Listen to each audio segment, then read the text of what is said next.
বিসমিল্লাহির রহমানির রাহিম। পরম করুণাময় অসীম দয়ালু আল্লাহর নামে শুরু করিলাম। নিশ্চয়ই মানুষ বিভিন্ন পাপের কারণে ক্ষতিগ্রস্ত হয়। আল্লাহ তাআলা বলেছেন, নিশ্চয়ই মানুষ ক্ষতির মধ্যে নিমজ্জিত। মানুষ সবচেয়ে বড় ক্ষতিগ্রস্ত হয় শিরকের পাপে। শিরক শব্দের আবিধানিক অর্থ হচ্ছে সাদৃশ্য, সমকক্ষ বা শরীক নির্ধারণ করা।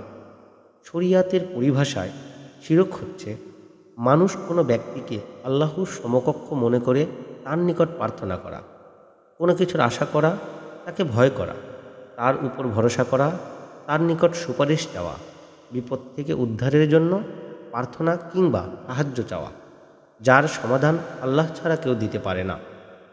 অথচ তার নিকট মীমাংসা চাওয়া, আল্লাহর অবাধ্যতা করে তার আনুগত্য করা, তার নিকট হতে শরিয়াতের বিধান গ্রহণ করা কিংবা তার নামে পশু জবেহ করা, মানত করা, তাকে ততটুকু ভালোবাসা যতটুকু আল্লাহকে ভালোবাসা উচিত। সুতরাং আল্লাহ যে সকল কথা, কাজ ও বিশ্বাস তার জন্য নির্ধারণ করেছেন, সেগুলির সব কিংবা কোনো একটি আল্লাহর ছাড়া অন্য কারো উদ্দেশ্যে করাই হলো শিরক। আল্লাহ তাআলা বলেন, নিশ্চয়ই শিরক বড় অত্যাচার। সূরা লুকমান 13 নম্বর আয়াত। সূরা মাইয়েদার 72 নম্বর আয়াতে আল্লাহ তাআলা বলেন, নিশ্চয়ই যে ব্যক্তি আল্লাহর সাথে অংশীদার স্থাপন করে, আল্লাহ তার জন্য জান্নাত হারাম করেছেন এবং তার বাসস্থান হচ্ছে জাহান্নাম, আর অত্যাচারীদের কোনো সাহায্যকারী নেই।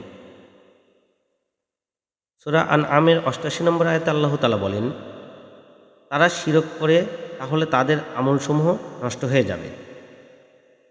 আল্লাহ তাআলা অন্যত্র আরও বলেন, আপনার প্রতি এবং আপনার পূর্ববর্তীদের প্রতি আদেশ করা হয়েছে যে যদি আপনি আল্লাহর সাথে শরীক স্থাপন করেন তাহলে আপনার আমল নষ্ট হয়ে যাবে এবং আপনি ক্ষতিগ্রস্তদের অন্তর্ভুক্ত হবেন।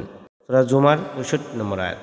সূরা আন-নিসার 48 নম্বর আয়াতে আল্লাহ তাআলা বলেন, নিশ্চয়ই আল্লাহ তাকে ক্ষমা করবেন না যে লোক তার সাথে শিরক করে, আর তিনি এর চেয়ে নিম্ন পর্যায়ে পাপ যাকে ইচ্ছা ক্ষমা করেন।